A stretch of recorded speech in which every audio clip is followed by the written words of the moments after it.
Good afternoon, everyone, and welcome my distinguished authors over here, four very distinguished authors. We're going to talk about women, violence, and mental health, and I must say, walking down the space and sitting here and talking about mental health does give me goosebumps. It's very different. Let me come straight to the point, which is we only have 1 hour, and I have 4 distinguished authors here with 3 very, very interesting works. One is a joint work. So I'm going to try and speak as least as possible and create a situation where the authors can share more about their works, their thoughts, and have a direct dialogue with you. So the way I plan to go about is that we begin with the collective. So we begin with a collection of short stories, I think about 26 short stories in 17 different languages of India, bandaged moments, edited by Nabanita Sengupta and Nishi Pulugurtha.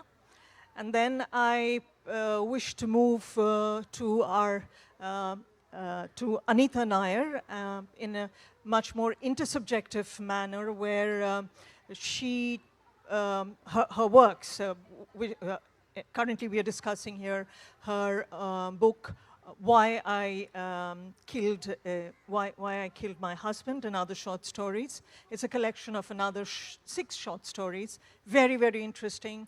All of them, the first book and this one, echoing mental health in women, particularly. And this is interesting because we'll be looking at the intersubjective in dialogue with state decisions. And hopefully when we come to Anita, we'll be talking about the political framework that she tries to establish in her writing. And then we would conclude coming to Neige Sinno with her book, Sad Tiger, and it is, I would say, a very compelling, intense work for me. I have experienced it the way. It is talking about, it's interrogating childhood sexual abuse in family, in this situation by stepfather. And it'll be, I think, a complete dive into the intra-psychic mind of the individual. And hopefully at the end of it, we'll be able to open up to the audience for a couple of questions with the authors directly.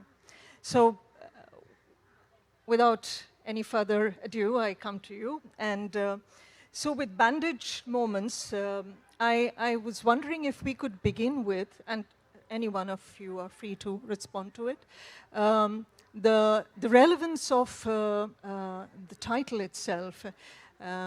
The word, of course, bandage, kind of implying about wounds, but wounds which are they healing? So would you like to say something on that? You do write about Emily Dickinson's poem, yeah. So, thank you for that question, and I'm really glad that you began with the title. So, yes, Bandaged Moments, as we already mentioned in the foreword, and you also mentioned right now, is taken from Emily Dickinson's poem, The Soul Has Bandaged Moments. And while bandage refers to an existing wound, it also refers to healing. And if we look at the stories here, it's not that all the stories, all the stories deal with mental health and issues related to it, but then we do have, and we are very happy about it, a few stories which also talk about the healings, the positivity, the acceptability. Also, by compiling the stories, we thought that this would be a beginning of a discussion on mental health itself, which is generally otherwise kept under wraps, which is otherwise not brought out into public. And it's even more rampant when we find that the mental health is dealing with women. And maybe you would like to add to it. Yeah, and she does mention that there are a few stories which talk about healing, but I think the healing begins once we acknowledge that there is an issue somewhere. So all of the stories, they are not very in your face kind of presentation is not there. In most of the stories, there is no mention of what the illness is. There are a few which mention, but most of them do not mention. There is no diagnosis in most of them. So they're just there as a very normal part of life, and it's up to the reader to kind of find out what these moments are. I think that is the crux of the matter with mental health, is that it gets lost because you can't identify it. And then when you do identify it, and when the others start feeling uncomfortable about it, and then it's perhaps a little late. I wanted to, from here, go to the, to understand that in your stories, I believe the approach has been more at humanizing mental health than the way we would see in a clinical pathological manner. So would you like to say something on that? Yes, because we were looking at fiction, we wanted to see how women authors, all the original stories have been written by women authors. We wanted to see how women authors writing in several Indian languages respond to this issue in different ways. There are very few stories where you have a clinical diagnosis. There are a couple of stories where you even have a counselor, a psychologist as well. But in most of the stories, you don't have, right? So it's just there. It's not even mentioned anywhere in the story. And I think I found that very interesting. That's what we found very interesting, because when we began, we came up with this idea of working on this book and deciding to choose stories that have mental health as their subject. It has been a very, very difficult sourcing these stories, because we've also found that as we began collecting, sourcing the stories, and that is that many of us are not aware exactly of what constitutes mental health even. So we had a problem out there as well. But so it's been a learning process, definitely, and different ways. We get to see it happening in different ways in different stories. I think the Tamil story, you specifically understand that there is schizophrenia there, but in most of them, there isn't. Yes. I think that is a quality that perhaps even Anita's writings in the collection of stories, we perhaps may be able to talk about it, is how it seems so, quote-unquote, natural. It's like your life, my life. And then suddenly you realize that something is getting cornered, and something very unique is happening over there. In our communication, you mentioned about how you see mental health, you relate mental health with a direct experience of kind of physical violence, particularly we are speaking about women over here. Would you like to say something on that, and how it has kind of worked in the stories or your approach to it?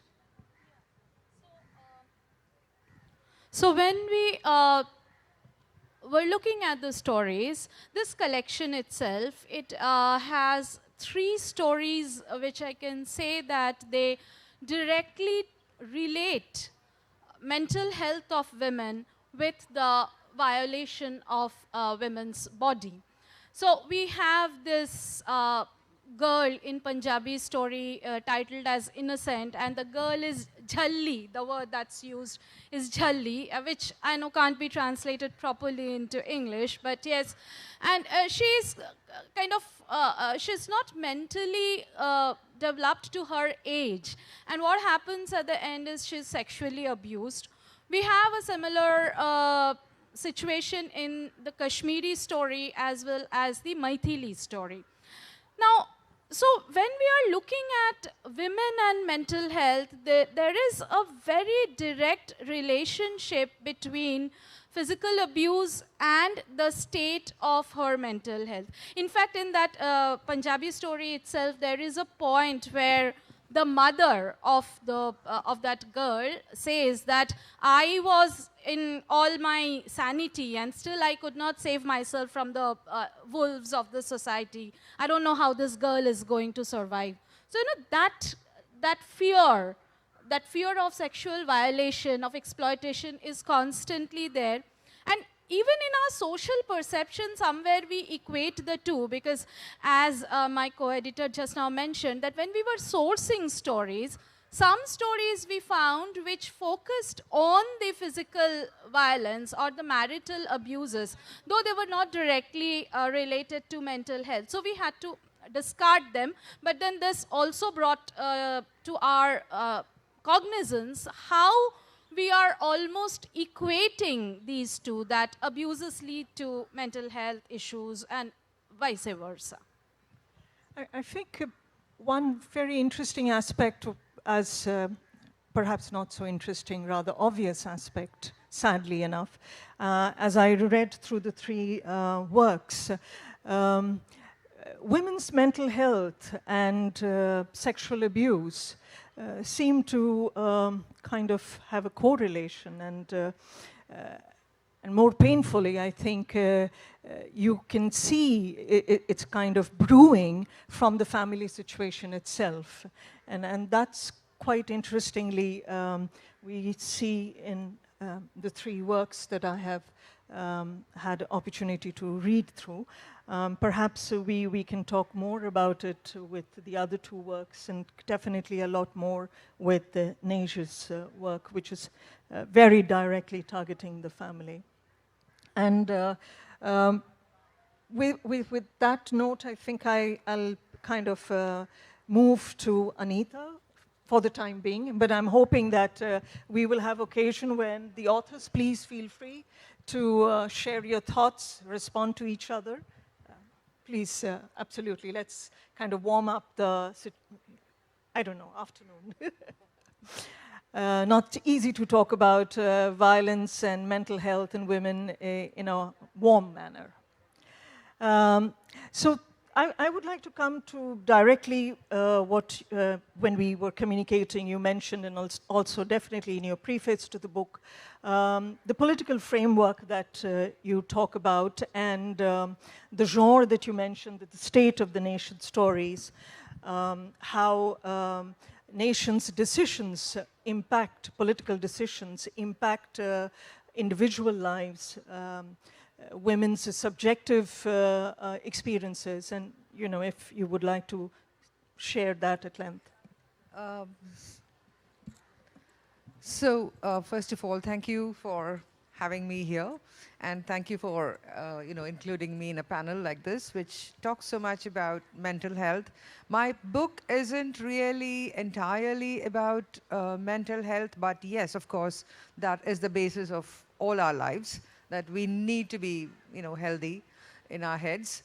And so this book pretty much is where what I'm trying to do here is to look at what has been happening in the country in the last 10 years, and how does it affect the lives of people. When I say people, the lives of women specifically, in different ways. I mean, you wouldn't think what would be the effect of, let's say, for instance, a political decision like demonetization, or because of something else like the caste equation that continues to exist. How does it impact the lives of women in different ways? So for instance, we have this, we have a reservation quota for, the underprivileged and the marginalized and so on. So what happens thereafter is that these children probably get into professional colleges, but what happens to them there? Are they met with respect? Are they given dignity? Or are they treated again there as someone who has to be kind of kept to the side and kept to the margins, truly? So it becomes a question of trying to understand what are the various political and economic and societal decisions that affect the lives of women. And of course, the title story, Why I Killed My Husband, is a study of what happens to a regular middle-class woman who is subject to humiliation, routine humiliation, day after day after day, until it comes to a point where she can take it no longer and she has to do something about it. So in that sense, all of the stories in this collection, all stories here, have also an element of resistance. So I would think that if if you were to look at the different books that we are discussing here, my book would probably be the last part of it. So where the first part of it is acknowledging that, yes, I have been subject to humiliation and abuse. The second part, of course, is the healing process. And the third part is the resistance. How do you resist it? So yes, that's what the book is about. As a matter of fact, when you're talking about why I killed my husband, I think, and there I locate that, humiliation, social humiliation, familial humiliation, that women kind of grow up with, and we get so used to just ignoring, because it's like daily life. That's how it is.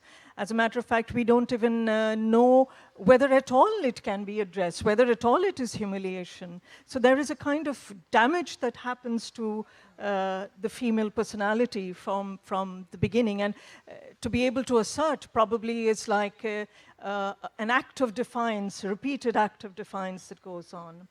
I would like to look at the two stories here, the little duck girl, which is dealing with, in a way, if I call it ableism, and twin beds, where we can see the work of desire in a marital situation. And I was wondering if you would look at literature, the work of creation in literature, as a way of unsettling this kind of surveillance that we have, a familial social surveillance on women's desire, women's body. And in that context, I would also like to relate to the next question, is that, do you feel that the internalization of this surveillance is possibly the worst form of oppression? Yes, absolutely. I think so, because I think, in many ways that we talk a lot about what happens to women, when they are physically abused and, mentally abused as well. But we never talk about what it does to them eventually and how much of it is internalized. And because of that, how it affects their own persona, and which means it affects their decisions, it affects their life. All of us have these many number of years, and you can't make the best possible, you can't live your life to the best possible way, because you are constantly trying to be careful. You're careful about how is the society going to perceive you. You're careful about how is the family going to perceive you. And so you're constantly holding yourself back. And there is always this kind of voice in the head that says, if you do something wrong, then the whole world is going to blame you for it. And no one's going to be there with you. So it becomes a kind of mantra in the head. It's a bad mantra. It's not a good mantra. And so this is something that, again, I've always wanted to talk about.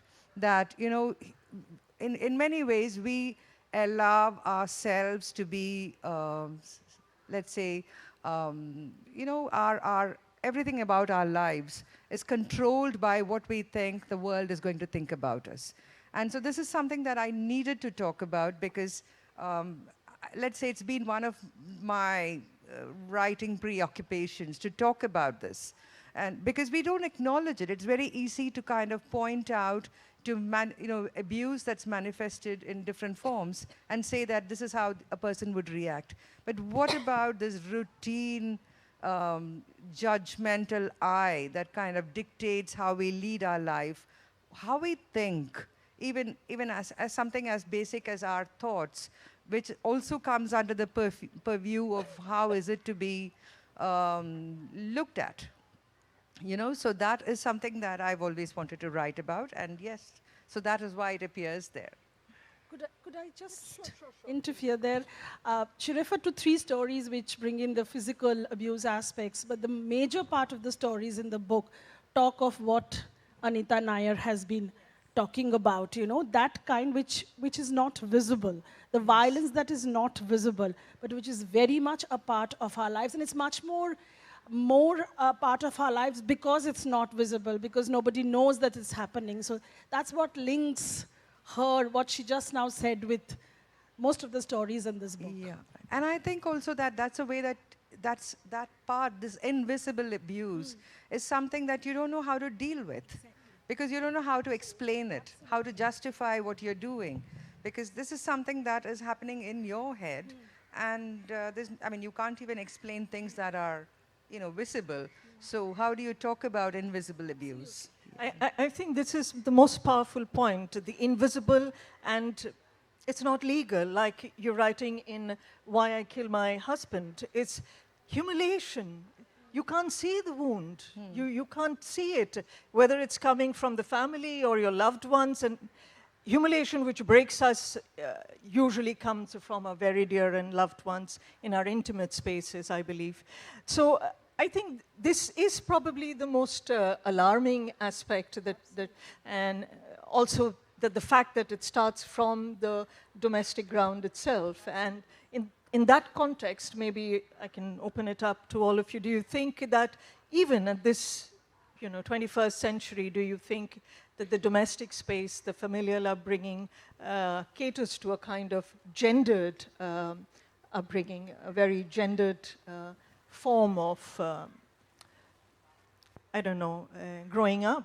Definitely in the Indian context, and of course, it'll be wonderful to hear in a different European context. Yes, maybe I can say something. Absolutely. I think it's very interesting, the question of internalizing the prohibitions of society, and the question of shame is present in every story about abuse, because we don't allow ourselves to talk and not even to think, as Anita said. It's like there's something that prohibits us to think and to go deeper and explore trauma because of some prohibitions that have been internalized. And what I think is really interesting too is that when we make the decision to not to follow this rule, and what we do in all those stories, like, okay, I'm going to open this door and dare to think about abuse and the consequences that it has in a woman's life or in a person's life, then you realize that it's not that difficult. It's like a huge window that opens in your mind, in your brain, and it's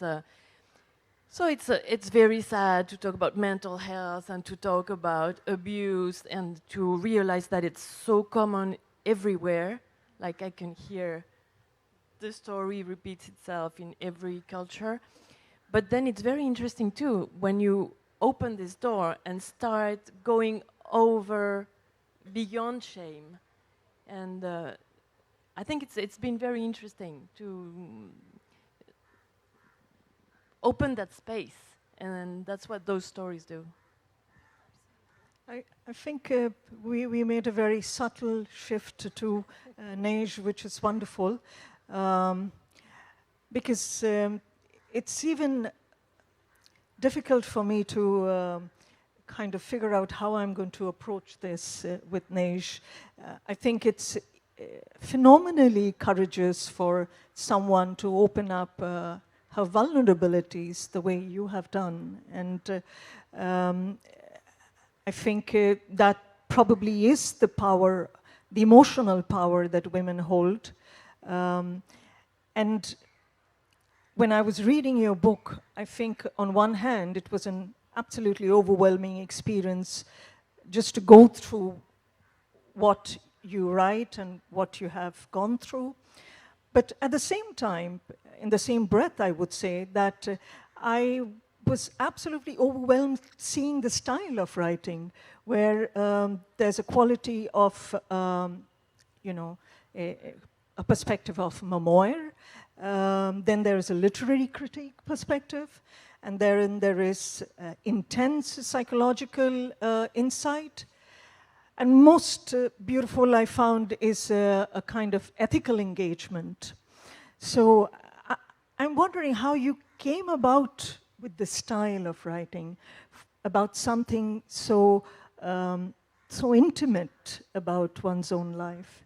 It was surprising. So my book is a memoir. but it's a very strange kind of memoir. And it's from the beginning in the project, I didn't want to write an autobiographical book. So if I was going to write a memoir, it had to be something that motivated me. And so I built up this form of, I'm telling my story. I'm telling the story of this little girl who's been abused for years by the stepfather in the family. So it's a very intense and sad story, but at the same time, I mix this with philosophical analysis and a few things from sociology and articles from the newspaper, so that I can tell that story and at the same time open up that windows and think about what happened to me and what happens to so many other people. It's to come back to what you said in the beginning, like it's my individual story, and it's of course unique and very painful. But it's also a political subject, because its story repeats itself in almost every family. So the book tries to explore both sides, like how am I going to be a storyteller and tell that story knowing that it's unique and it's not unique. And it's so the challenge of the book, I try to share the challenge of this book with the reader. It's a memoir, but it's also questioning, how would you do this if it was your story? And it probably is, in a way. I think that is absolutely very fascinating for me, is the way you're talking about the emotional content of it, and at the same time articulating the socio-political construct of it. And in my own clinical experience, the Indian familial scenario echoes much more of incest than we will ever hear. And I'm sure in our collective experience of working with other women, writing, creatively thinking, this is a challenge. A while back we were talking about how our thinking capacity goes away, because so much of emotional compatibility kind of, tug of war going on. So the libidinal investment, if one can say, is completely lost in the thinking pattern. I'm also wanted to ask you something about once again, the content. I think this is phenomenal. The content and the form of the book cannot be separated, and it's so kind of complementing each other. And I do see that the writing talks about a certain limitation of representation of the unspeakable, in a way. But at the same time, you bring about conflictual truths in the book, very disturbing conflictual truths. And I was wondering if you would like to speak about one particular aspect where you're talking about the victim's own seductive fantasies, and that is a very delicate and critical area. So there's so many paradoxes when we delve into those topics. And so I think I'm trying to explore also the mysteries that represent, for me, the silence around abuse. Like that silence has been going on for centuries. And at the same time, we know that those stories of abuse happen everywhere all the time. So that's the first paradox. Why do we keep silent about this if we know that it happens everywhere all the time? And so one of the things that is related to this silence is the idea, the integration, the internalization of the idea that if someone is a victim, they probably looked for it in a way. And there's something that is, that we are nurtured with this idea from childhood, like you deserve it in a way. And so probably in your analysis, you see people who have internalized that very strange idea. Why? Why would we believe that someone is doing something to us because we are looking for it when it's obviously the aggressor who's committing the act. So I'm trying to question this in the book. I don't really have an answer, but I try to observe what I saw in my personal experience, and I try to look at it from very close. And so that's one of the things that is very mysterious, and that I think it's interesting to interrogate ourselves as a society. Why, when we hear about a story of violation with someone we know or someone we don't know, when you read the paper, there's this idea, what did she do to deserve this? Well, when she's 5 years old, she probably didn't do anything. And when she's 30, she probably didn't do anything either. So why do we have this idea? And so I'm not trying to confront society in a very aggressive way, because I am society too. I have this idea myself. So I'm trying to explore this very confusing and contradictory moments of thinking. Another point kind of relating it to your writing, the style and the content, of course, is if I see it from the Freudian perspective, perhaps I would see it from the Freudian perspective of repetition, compulsion.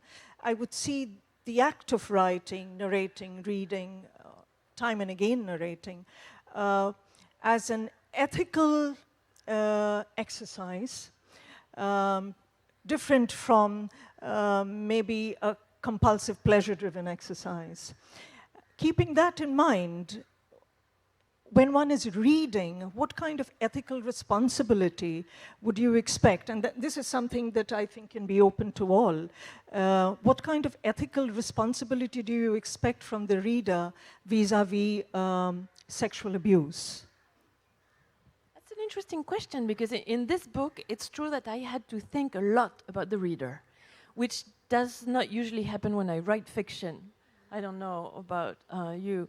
But mostly when I write fiction, I think about the plot, I think about the characters, I think about how it's going to work, the mechanics of the work. And in this book of nonfiction, I had to make very visible the reader and the relationship that I was trying to build with that reader. And definitely, I think there's an ethical question that I ask myself, and I know that telling that story to someone is asking this person a lot. And I try to accept this very specific contract that is in memoir written by a victim. Like, I know that I'm not only producing emotions and sharing some pain and creating the necessity of empathy, but I'm also asking from my reader to follow me in that adventure of trying to, not to come to terms, but to really think about those topics we don't usually think about. So I'm asking a lot, but I'm also giving a lot. I'm giving that like safe space where you're going to follow me during the few hours of the reading into exploring a place of the mind where we usually don't allow ourselves to go.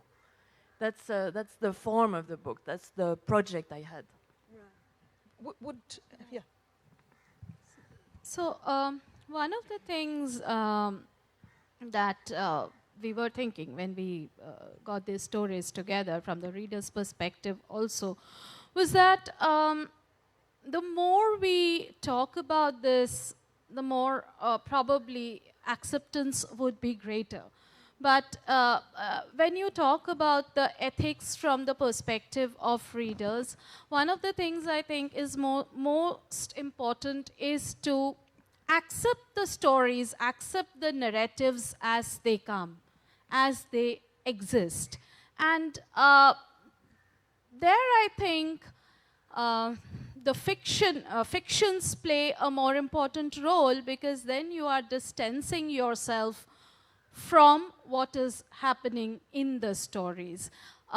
I fully agree with you when you say that when you were writing this memoir, it was expecting a lot from the readers, but then I guess that is also somewhere important, because with this expectation also comes the acceptance, because unless and until the stories are out there, how do we talk of acceptances?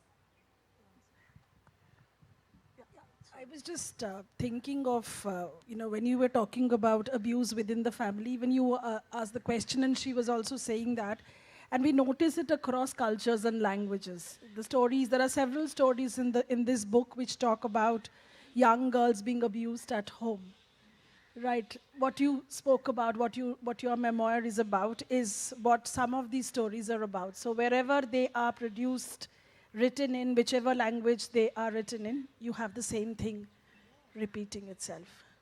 I think the figures are just very impressive. Like in France, there's been this big investigation on a big panel of people, and the result is that there's probably more than 1 person out of 10 who's been abused in their childhood, boys and girls and others. So it's just huge, you know? How many people are we here? There's more than 10, so I'm not the only one who's been abused as a child. It's a common experience, and it's hard to integrate this information because there's so much silence around that we always act as if it's not in my family, it's not around me, it's about others, it's about fiction, and of course it's not.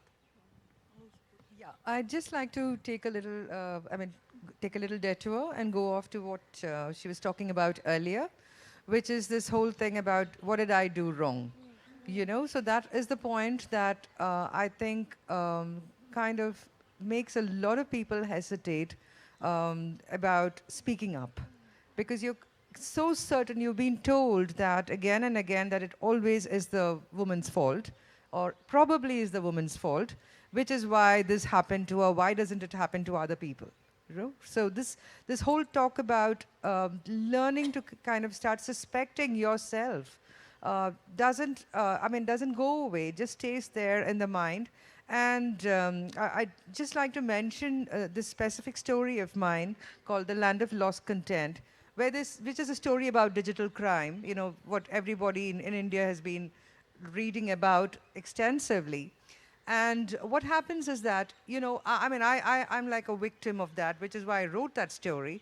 And there is this policeman telling me that my name is there in this case sheet and that case sheet. I know for a fact that I've done nothing wrong.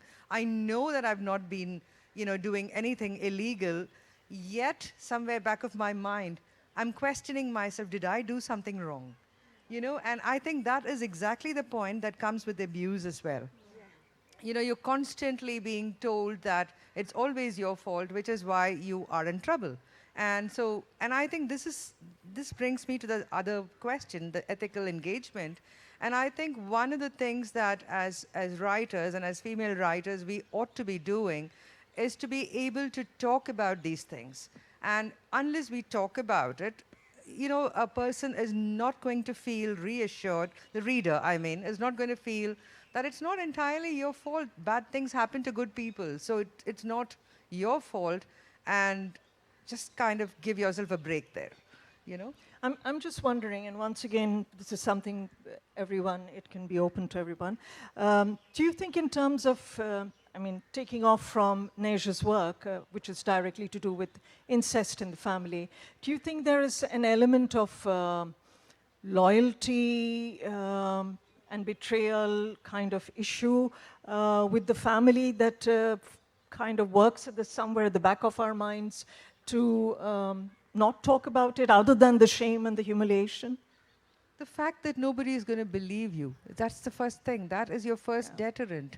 That if you were to talk... Because it's Yes. against the family. Not just that, it's like, I'm again speaking from experience. As a young girl, when a family friend, you know, his touch, as they call it today, wasn't the right touch. And I was talking about it to my parents, they just couldn't wrap their heads around this fact that, this gentleman could be someone like that. So ultimately, the onus lay on me to make sure that I kept a distance. Now, probably because I came from a fairly progressive family, I was able to make that decision. Right. But there are thousands and thousands of children who do not have that privilege. So you are not believed. Even today, when a child goes home and talks to their today, probably, yes, in the urban scenario, yes, probably parents would believe that. But in a suburban or rural, setup in India, I know that parents wouldn't. They would always think that the teacher is right, the family friend is right, or the relative is right, and it's always the child's fault. And if they believe you, what happens?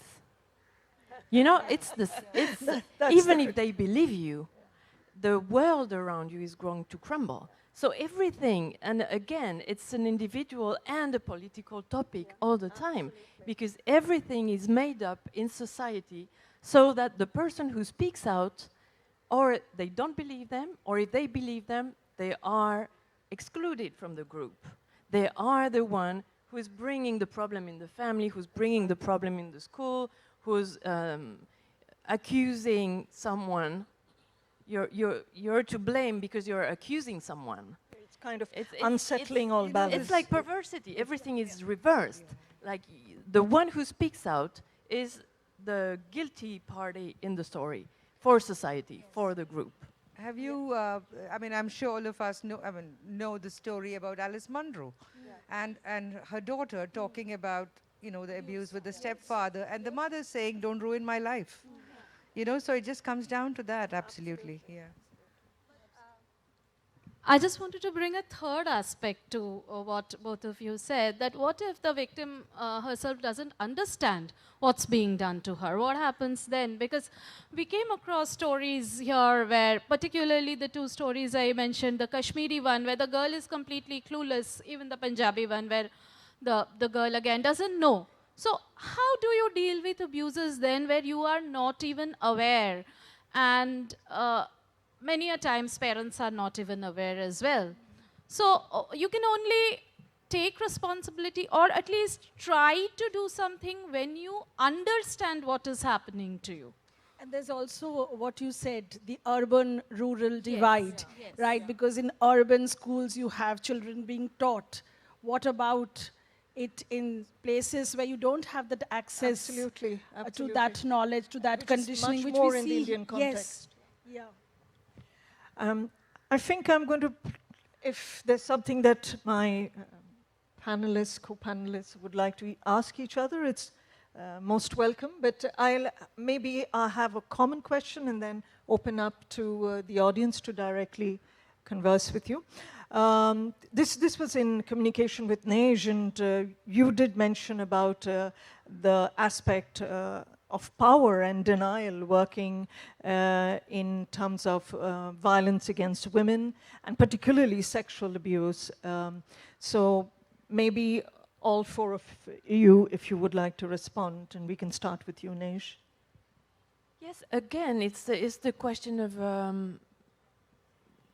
the structural aspect of this kind of violence. Why are the aggressors always men? It's not something that's in their essence. It's probably something that's because the structure of our society gives too much power to the man in the family, to the male teacher, to the male director of a firm. And so, of course, rape is about sex. Rape is about using sex as a way to dominate someone. But it's also a question of power. It's an abuse of power. Abuse is always an abuse of power. And that's something I try to explore in the book, because I think one of the ways to enlighten us a little bit, to find a way to a solution, is to question this. If someone is vulnerable in a structure, they are more able to be a victim than the person who is protected. So how are we going to protect our children? What are we going to do to change this situation that has been going on for centuries? Well, maybe one of the things we can think about is how can we change the relationship of power in the family, in the group, in society in general, and not putting always some people in a position where they can't be questioned. So it is about ultimately patriarchy and social conditioning. Yeah, so which is why you are not meant to ask questions, right? You're kind of conditioned to believe certain things to happen in certain ways, because of which you have all this kind of violence coming out, both the physical one and the one that's not visible. Definitely, and I think it's interesting to question those theoretical topics from stories in a way which is not theoretical. It is, but it doesn't look like this. It's just the story of everyday life. And patriarchy is just another word to make visible that structure we all swim in. And I think it's interesting to explore this through fiction, through stories that, you know, you don't need to have a theoretical background or even know the word patriarchy to be able to analyze the consequences of patriarchy on everybody's life. I think that is the most beautiful quality about writing, creative writing, fiction, is that one identifies with the stories, when it's not threatened by theories, or it's not their story, it becomes our story as well. So, Anita, would you like to also respond and before we open it up? Yes, I think so that, you know, I think one of the best ways of talking about things that we should be discussing is through fiction. I truly believe it's the, you know, the iron fist, the velvet glove kind of situation where you are able to point out things which trouble you because you know they trouble the rest of the world too, and that multiple women across generations, across cultures, have to put up with a lot of things, and it's not just women, men too, who have to put up with it, and there is no comfortable space for them to talk about it. And so fiction allows you to create a space where people can discuss this and acknowledge things that are happening to them, accept things that are happening to them, question things that are happening to them. And fiction tends to be, I think, the best way to do it, rather than, you know, treating it like a polemic. So I'll just add to this that fiction also brings in newer perspectives.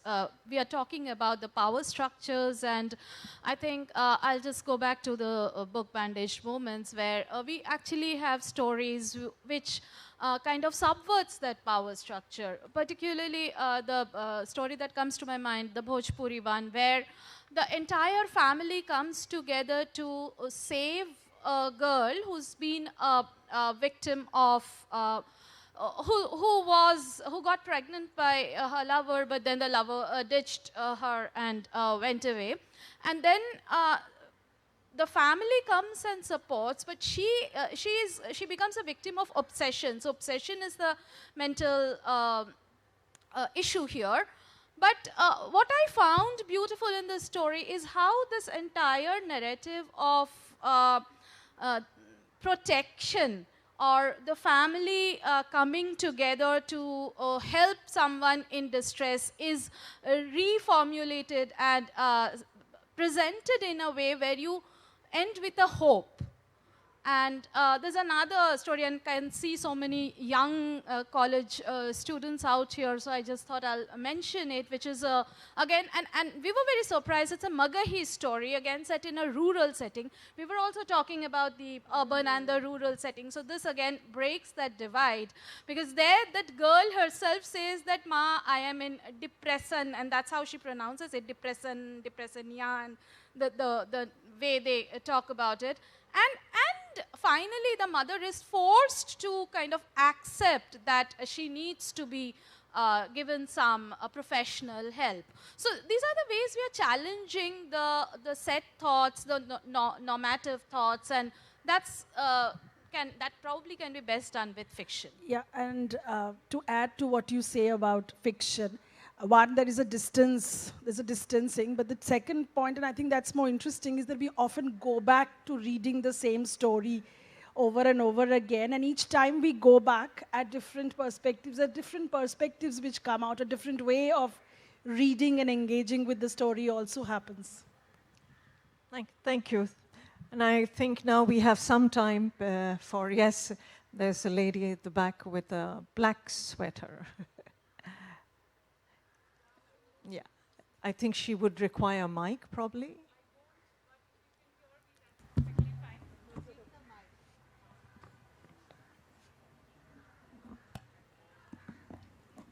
Good afternoon, everyone. I'm an author from Kolkata, Jyoti Saraf, and I write about women issues. So we are talking about the abuse here of all sorts, and mental being the cruelest, I guess. I have known people who have been abused physically from the time immemorial when they did not even realize that it was an abuse. So by the time they grew up, she came into her teens or whatever, that became a way of her life. She thought that was the correct thing. She did not know.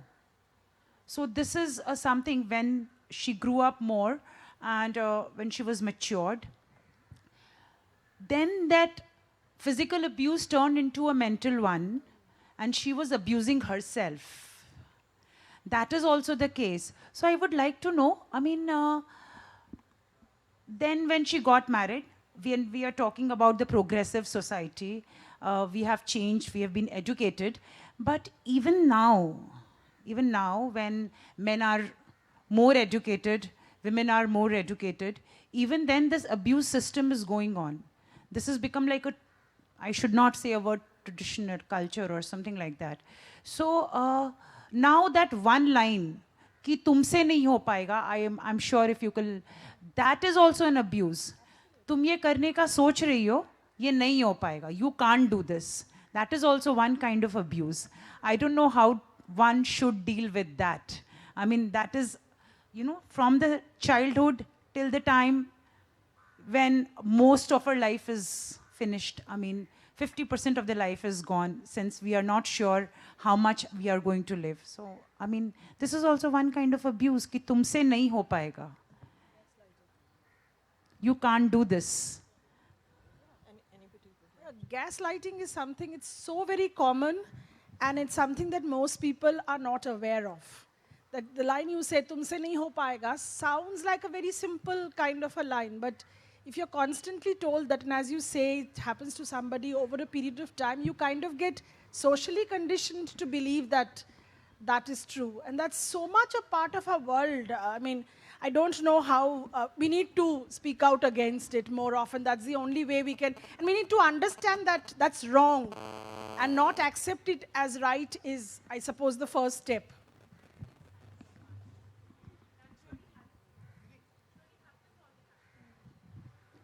Can I say something to?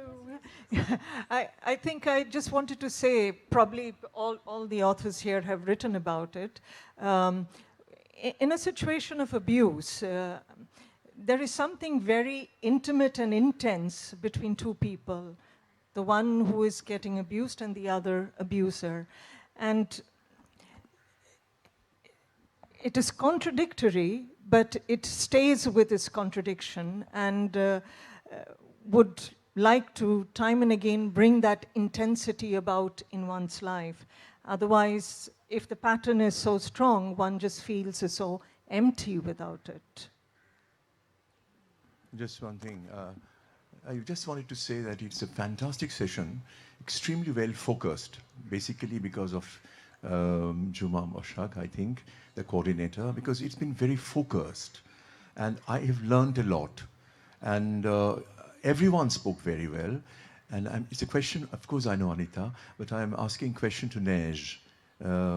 Very important question.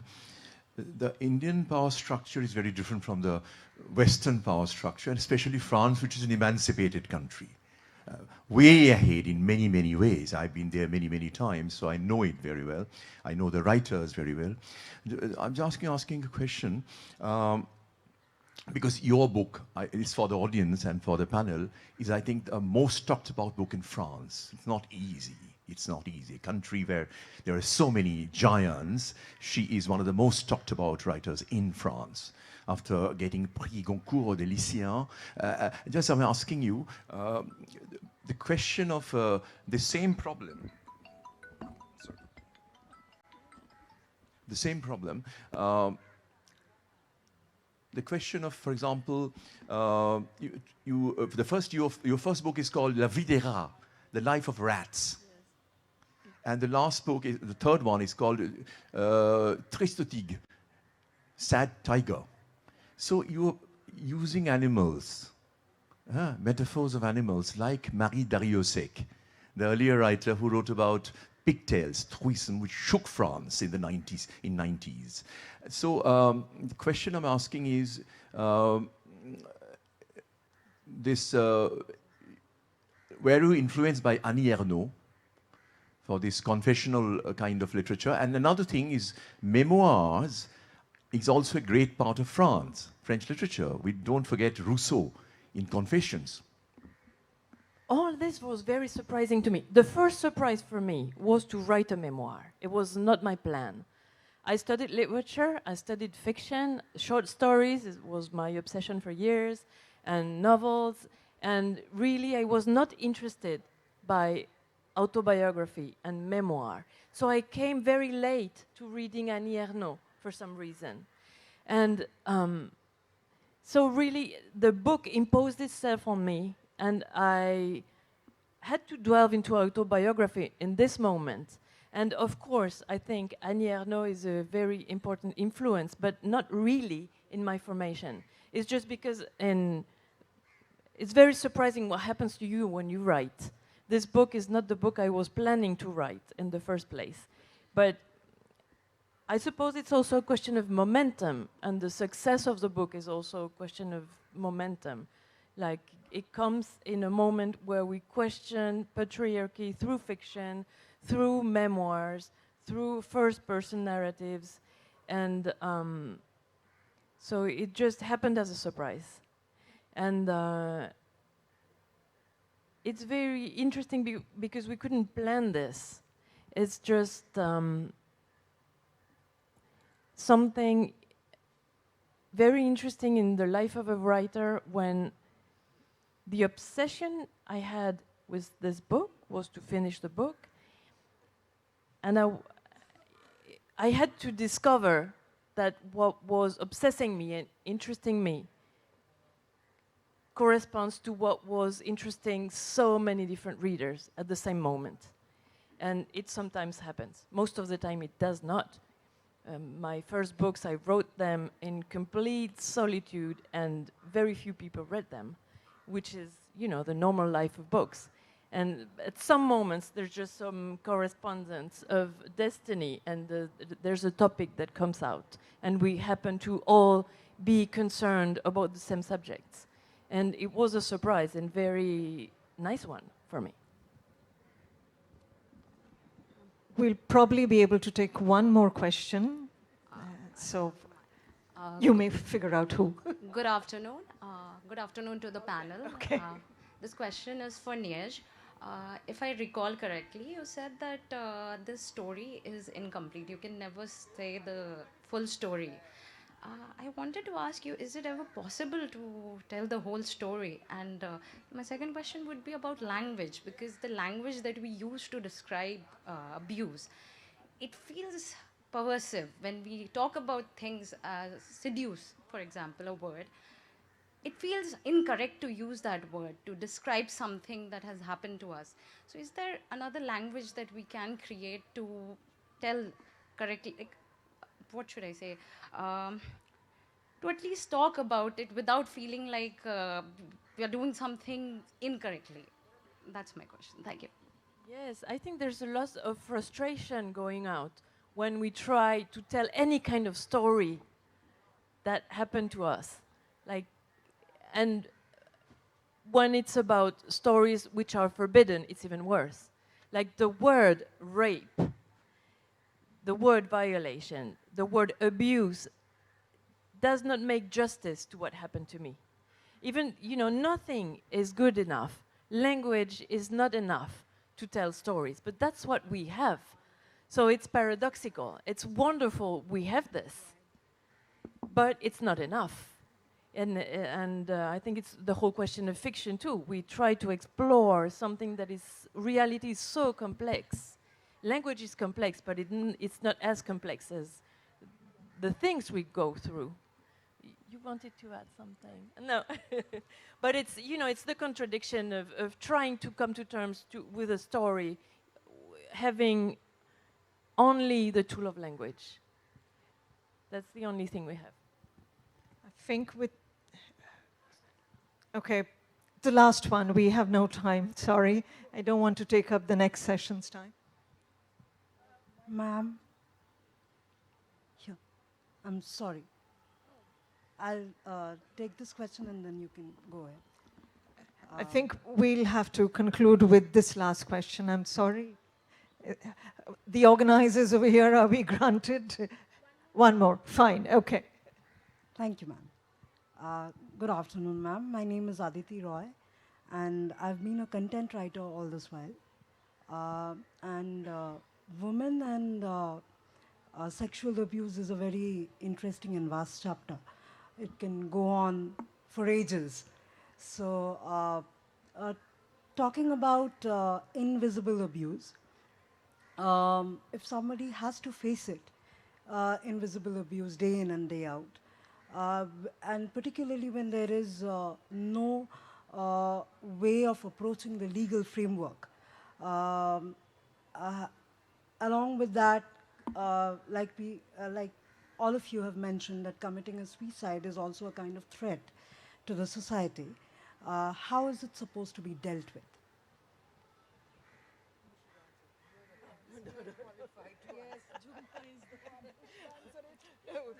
The authors are ganging up against me. I think there are many ways of dealing with it, and I would like to come back to the focus of our discussion, which is the authors and their creative works over here. They are dealing with it. And I think literature, creative form, becomes a very, very big tool for society to be able to talk about the anomalies, to be able to have discussions like this, to bring about awareness, to be able to identify that this is humiliation and this is not acceptable, even if it's coming from my mother or father or brother. How do I say no to it? And to be able to say no to family, I think, is the most difficult part.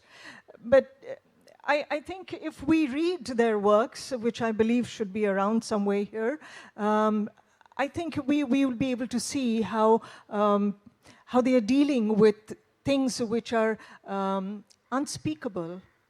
We don't want to talk about it because we don't have the language, we don't have the confidence. And I think that was a very interesting aspect, quality of Anita's writing that I was telling her about. When you kind of enter the stories, it's like an innocent, playful, inner courtyard kind of thing. And then suddenly you figure out there is something else happening over here. And I think that's also, quote unquote, the seduction of fiction, where you identify strongly. So I think that's enough for my response. Anything that the authors would like to add? Okay. Okay, thank you. I think with that, we would bring a conclusion to this session, and I'm absolutely grateful to the 4 authors over here. I've had a very enriching time, and it's my honor to sit with such distinguished authors. And thank you, AKLF, for holding us. Thank you, all the young people, for organizing, and the audience. Thank you very, very much.